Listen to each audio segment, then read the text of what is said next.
Oui, les opérations de secours ont été suspendues à ma demande à 20h45, puisque les opérations d'élitreuillage couplées avec les opérations aéronautiques sont extraordinairement complexes.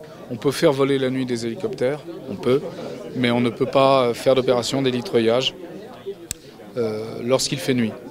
En tout cas, ça comporte des risques démesurés. Suite à un arrêt d'exploitation, on a eu un croisement de câbles à 3 endroits différents qui s'est produit. C'est-à-dire que le câble tracteur passe par-dessus le câble porteur. Ça arrive en cours d'exploitation. Il y a une procédure pour y remédier. On tire avec le moteur en marche arrière. Ça a fonctionné aux 2 endroits différents. Malheureusement pas au 3e. Et l'heure tournant, à 17h, j'ai pris la décision d'appeler les services de secours pour procéder à l'évacuation par hélicoptère. Pour essayer de maximiser le nombre d'évacuations avant la nuit. Ça arrive plusieurs fois dans une saison.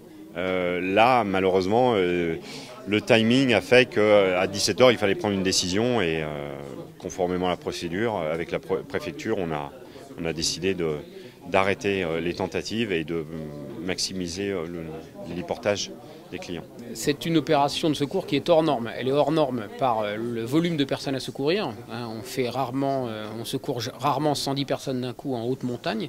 Et elle est hors norme par le milieu où elle se passe. Il faut avoir conscience qu'on parle là d'une installation qui est située à 3800 mètres d'altitude, au cœur d'un des plus vastes glaciers d'Europe, sur une distance qui fait 5 km. Donc on a 5 km de câbles aller et de câbles retour, et sur ces 5 km on a par grappe de 3 on a 36 télécabines qui sont réparties.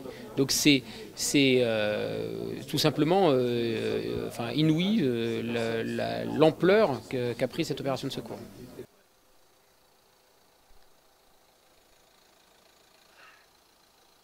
Nous avons secouru en 2 heures d'opération de secours 65 personnes. Par la voie aéronautique ou par la voie terrestre.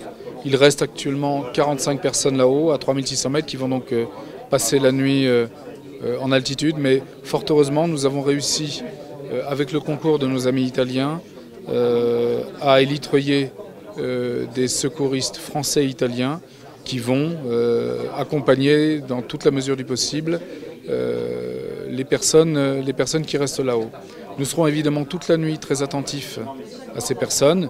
Par la radio, par le téléphone, nous sommes en contact avec et nous sommes évidemment très attentifs et soucieux de ramener tout le monde à bon port demain matin. Alors une fois qu'elles sont élitreuillées, elles sont ramenées soit au refuge Elbronner, soit sur la DZ des Bois, c'est-à-dire la dropping zone des Bois, qui est la zone d'atterrissage des hélicoptères du peloton de gendarmerie de haute montagne. Et ensuite, on les prend en charge, check-up et ainsi de suite. Toute opération de secours en montagne est strictement dépendante de la météo.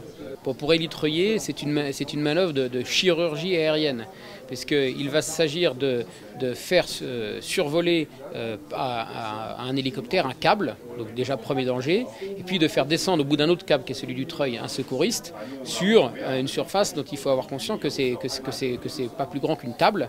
Une télécabine, tout le monde connaît, c'est pas très grand. Et pour déposer quelqu'un, un secouriste qui ensuite va conditionner les passagers de la télécabine pour les extraire par élitreuillage. Donc c'est excessivement dangereux, excessivement... ça exige une précision extrême, c'est de la chirurgie aérienne. Sur cet espace, on va faire évoluer en même temps, ensemble, 4 hélicoptères.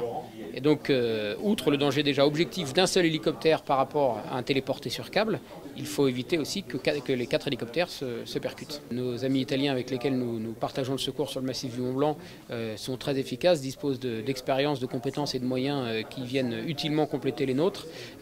Ce d'autant plus que l'installation de téléporté en question, la télécabine en question, débouche d'un côté sur le versant italien du massif. Donc un hélicoptère et plusieurs secouristes italiens sont venus nous prêter main forte.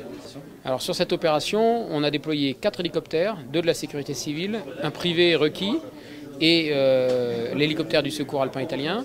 Et puis pour la partie française, un peu plus d'une vingtaine de secouristes du peloton de gendarmerie de haute montagne.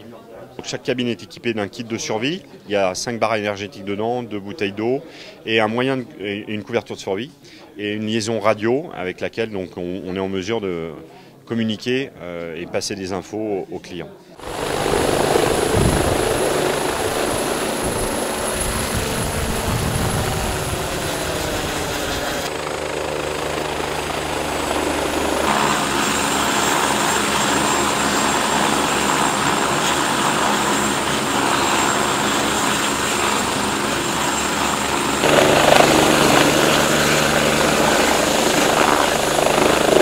Avec une couverture de survie pour 2, c'était un peu limite. Donc j'ai eu un peu, j'ai eu un coup de froid quoi, j'ai vomi, j'étais pas très bien. Et après du coup bon, on s'est un peu débrouillé, on a un peu tourné, on s'est échangé les manteaux et tout. Mais... Donc on n'a pas eu, je pense qu'on n'a pas eu peur, mais c'est surtout le froid qui a été un gros problème. On a essayé de dormir mais impossible. Il faisait trop froid, trop petit, donc voilà. Ça m'a pas dégoûté de la montagne pour autant, c'est pas très grave.